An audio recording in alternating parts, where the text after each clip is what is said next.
Hi everyone, good morning. My name is Saurabh and I welcome you to ismonk.com.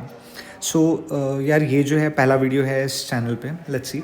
तो हम लोग इस UPSC channel के माध्यम से करंट अफेयर्स को कवर करने की कोशिश करेंगे और सिलेबस को पढ़ने की कोशिश करेंगे। Let's try to understand.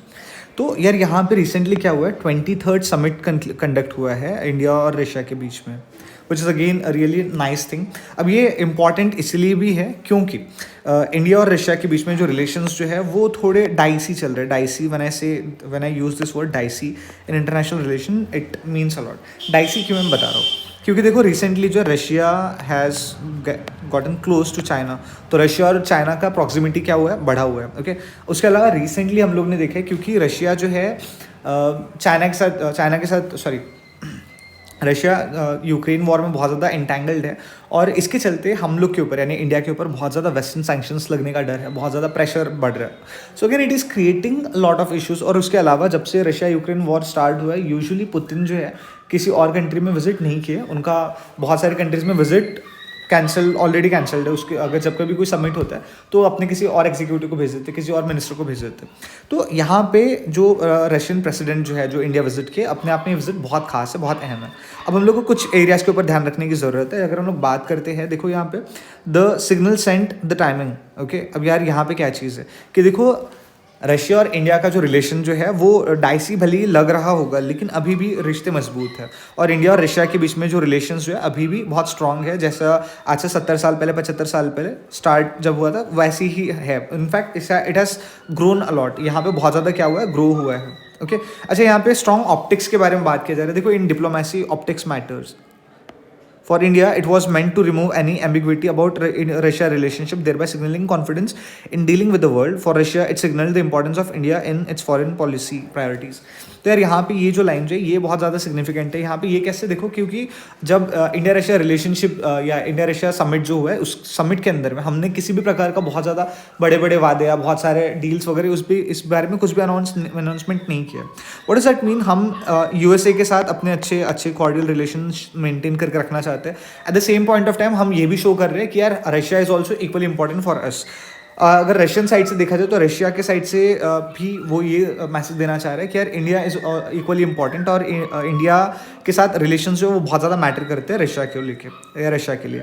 और अगेन उसका जो फॉरेन पॉलिसी है, फॉरेन पॉलिसी के अंदर में India plays a significant role.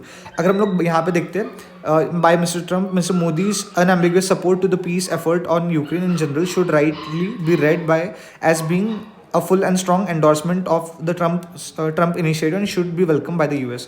तो क्योंकि यार हम लोग हमेशा से सपोर्ट करते रहे किसको, पीस डायलॉग को बिटवीन रशिया एंड यूक्रेन। तो again western media should consider it appropriately कि भाई हम ऐसे कुछ एक्सपेक्ट कर रहे हैं। बट देन जब हम लोग इस तरीके की चीज़ें कर रहे हैं तो western media should not play its card. और यहाँ पे ये जो इंडिया रशिया रिलेशंस जो अच्छे हो रहे हैं उसको गलत डायरेक्शन में नहीं शो करना चाहिए। एनीवेज अगर हम लोग देखते हैं एरियाज ऑफ कोऑपरेशन, कौन से एरियाज पे हम लोग कोऑपरेशन कर सकते हैं और कौन से एरियाज में हम लोग को चैलेंजेस है, तो सबसे पहला जो एरिया है जिस पे हम लोग कोऑपरेशन कर रहे हैं that is defence development. Okay तो सबसे पहली जो चीज़ है that is defence partnership. Defence partnership again it's a की एरिया जहाँ पे हम रशिया के साथ क्या कर पा रहे हैं, साइनर्जाइज कर पा रहे हैं। अगर हम लोग देखते हैं तो हम लोग ने अलग अलग चीज़ें साथ में बनाने की कोशिश की है। जैसे हम लोग ने सबसे बड़ा जो चीज़ जो है दैट इज़ ब्रह्मोस जो है, ठीक, ब्रह्मोस जो है। उसके अलावा हम लोग कुछ और डिफेंस डील्स है, जैसे सुखोई S57 का जो डील जो है हम लोग उसके बारे में सोच रहे हैं, अभी अंडर प्लानिंग चल रही है, लेंगे नहीं लेंगे that's a totally different story. उसके अलावा एक और चीज़ है S500, उसको लेकर नेगोशिएशंस चल रहे हैं। सबमरीन्स जो है उसको लेकर हम लोग सोच रहे हैं। उसके अलावा एक और चीज़ है कि हम लोग रशिया के साथ कुछ और एरियाज़ के ऊपर कोऑपरेशन का एक्सपेक्टेशंस रख रहे हैं। उसके अलावा हम लोग रिसेंटली रशिया से बहुत ज़्यादा क्रूड ऑयल परचेस करना स्टार्ट किया, तो इट्स लाइक एनर्जी सिक्योरिटी। अच्छा, सबसे ज़्यादा जो सिग्निफिकेंट चीज़ है इंडिया रशिया रिलेशंस में वो है रूपी रूबल ट्रेड। तो रूपी रूबल ट्रेड जो है हम लोग ये बहुत ज़्यादा बढ़ा रहे हैं धीरे धीरे। ओके और इनफैक्ट रशिया ने हम लोग ने रशिया के साथ इतना ज़्यादा ट्रेड किया है रिसेंट 2-3 सालों में कि रशिया का बहुत बड़ा अमाउंट जो है वो जमा हो चुका है रुपीज़ का। तो अगेन वो रुपी क्योंकि बाकी कंट्रीज उतना ज़्यादा एक्सेप्ट नहीं कर रही है, तो अगेन वो जो रुपी जो वापस से इंडिया के अंदर ही इन्वेस्ट होएगा, again there is a probability of the same. अच्छा, एक और चीज़ अगर हम लोग देखते हैं, हम लोग साइंस, टेक्नोलॉजी और स्पेस एंड न्यूक्लियर कोऑपरेशन जो इन सेक्टर्स के अंदर में क्या कर सकते हैं, ईजिली कोऑपरेट कर सकते हैं, सैनर्जाइज कर सकते हैं।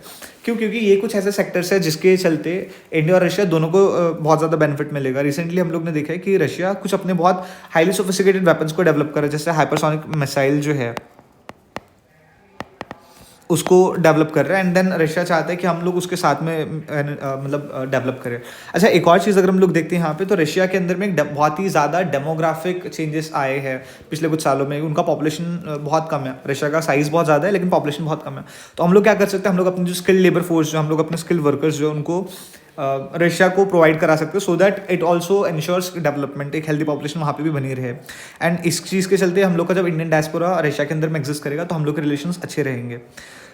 उसके अलावा अगर हम लोग देखते हैं यहाँ पे, तो हम लोग को कुछ और एरियाज़ के ऊपर काम करने की ज़रूरत है, जैसे मैरीटाइम डेवलपमेंट या मैरीटाइम रूट डेवलपमेंट, जो हमको उसके ऊपर काम करने की ज़रूरत है। जैसे हम लोग देखते हैं यहाँ पे, तो एक रूट, एक कॉरिडोर, चेन्नई व्लादिवोस्तोक कॉरिडोर, जो चेन्नई को व्लादिवोस्तोक के साथ डायरेक्टली कनेक्ट करता है। ओके, अच्छा, एक और चीज़ है, हम लोग ये आर्कटिक रूट जो है उसको हम लोग डेवलप करने में हेल्प कर सकते हैं, क्योंकि आर्कटिक ओशन जो है वहाँ का जो आइस जो वो धीरे धीरे मेल्ट हो रहा है due to changing temperature, and then वो रीजन जो है वो अभी तक के अनटैप्ड है, अभी तक वो उस रूट को लोगों ने एक्सपीरियंस नहीं किया है, लोगों ने उस रूट को उतना ज़्यादा यूज़ में नहीं लाया। तो अगेन उस रूट को भी डेवलप करने की कोशिश कर सकते हैं हम लोग साथ में मिलकर। दैट्स इट, हम लोग इतनी चीज़ों के ऊपर काम कर रहे हैं। अब यहाँ पर बहुत सारे चैलेंजेस है कि हम लोग को क्या क्या चीज़ें मेंटेन करने की ज़रूरत है। पहली चीज़, अगर हम लोग बात करते हैं डिफेंस सेक्टर की, तो डिफेंस के अंदर में हम लोग को एक एम्बिग्विटी मेंटेन करने की ज़रूरत है, हम लोग को स्ट्रेटेजिक ऑटोनॉमी मेंटेन करने की ज़रूरत है। किस तरीके से हम लोग स्ट्रेटेजिक ऑटोनॉमी मेंटेन कर सकते हैं? हम लोग अपनी स्ट्रेटेजिक ऑटोनॉमी मेंटेन कर सकते हैं बाय मेकिंग श्योर कि हम लोग अलग अलग प्लेयर्स से अलग अलग टाइप के वेपन्स परचेस करते रहे। जैसे हम लोग जो है फ्रांस के साथ कुछ अलग डील कर सकते हैं, उसके अलावा हम लोग यूके से कुछ अलग टाइप के वेपन्स परचेस कर सकते हैं। अगर हम लोग चाहे तो यूएसए से भी हम लोग कुछ अलग अलग टाइप के वेपन्स परचेस कर सकते हैं। तो अगर हम लोग एक ही कंट्री के ऊपर बहुत ज़्यादा ओवर डिपेंडेंस कर ले रहे हैं, हम लोग के पास एक सस्पेंस फैक्टर जो रहता है at the time of war वो शायद मिसिंग हो सकता है, क्योंकि रशिया एंड पाकिस्तान का डिफेंस डील वो भी अच्छा होते जा रहा है, तो धीरे धीरे ये भी एक फैक्टर हो सकता है। उसके अलावा अगर हम लोग बात करते हैं अगेन ऑयल की, अगर हम लोग बात करें तो रशिया का ऑयल जो है वो यूएसए भी बाय कर रहा है, and we also need to make sure कि हम लोग का जो ऑयल परचेज जो है वो मतलब हम लोग बहुत सारे अलग अलग कंट्रीज का तो वो परचेस करते रहे। तो हम लोग को ईरान, इराक, उसके अलावा यूएई, सऊदी, है ना, इन अलग अलग कंट्रीज़ के साथ हम लोग को मेक श्योर करना पड़ेगा कि हम अलग अलग कंट्रीज़ के साथ बाय सेल करते रहे, हम लोग अपनी चीज़ें इस तरीके से ग्रो करते रहे। That's it from my side, thank you, have a great day, bye bye.